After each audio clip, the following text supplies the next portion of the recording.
kilometro kada oras ang inaasahang tatama sa ating bansa. Asahan ang malakas na ulan, mga pagbaha at landslide sa iba't ibang parte ng Pilipinas. Mabutihing paghandaan ang paparating na bagyo upang maiwasan ang karagdagang tsunamis. Sa ibang balita, nagsimula na ang pagpapaligtas sa mga residente ng bundok nato. Mahigit kumulang 100 pamilya ang maaapektuhan sa ipinatupad na relocation upang magbigay daan sa ongoing resort development sa naturang lugar. Mo aking mata, di mo ba nakikita? Ako ngayon lumilipad at nasa langit na. Gusto mo bang? Gusto mo bang Gusto mo bang? sumama? Mamusikero ba ka, Tino? Maminaw ang daghang tao. Yan nasa front row si Mama. Basta ko kay ganahan jud ko makahuman og eskwela.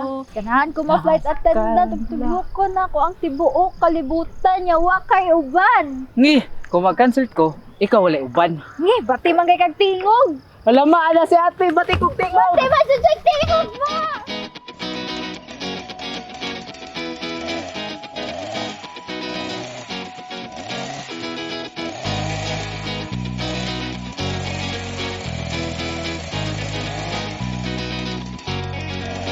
Nicolas Arsanas, ang umaabot nga star sa Philippines.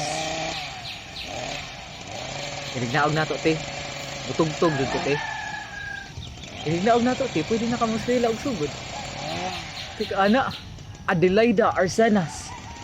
Magna cum laude. O, di ba? Pero pa kagraduan. Painte na yan, magduduan pa. Ano naman di ay? Ingon bitaw si Mama. Slowly but surely. Pasin mo nini ang chance nga gihuwat nato. Ana si Mama.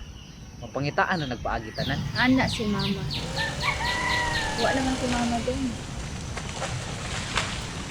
Maglisod man kay tagpangitag pagkaon na kay taga-adlaw.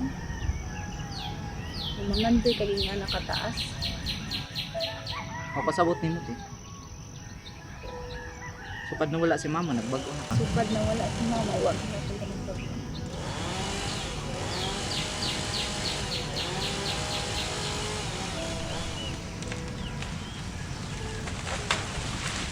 Wa man gyud kay baw asa tapadong ani. Wala pa jud ka na-apil sa housing.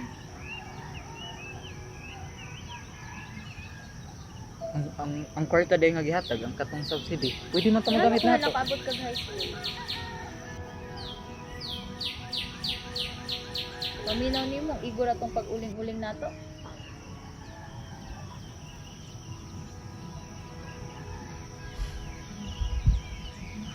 Sikap Marco.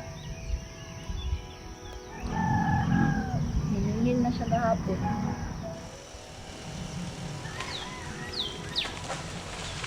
May ikaw na lang ipaskwela ni Mama.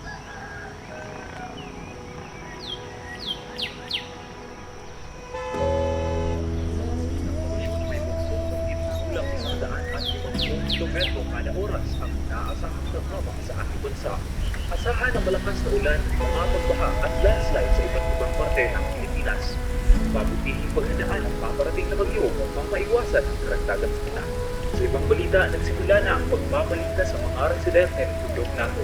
Higit kumulang 100 pamilya ang maaapektuhan sa ipinatupad na relocation upang magbigay daan sa ongoing resort development sa naturang lugar.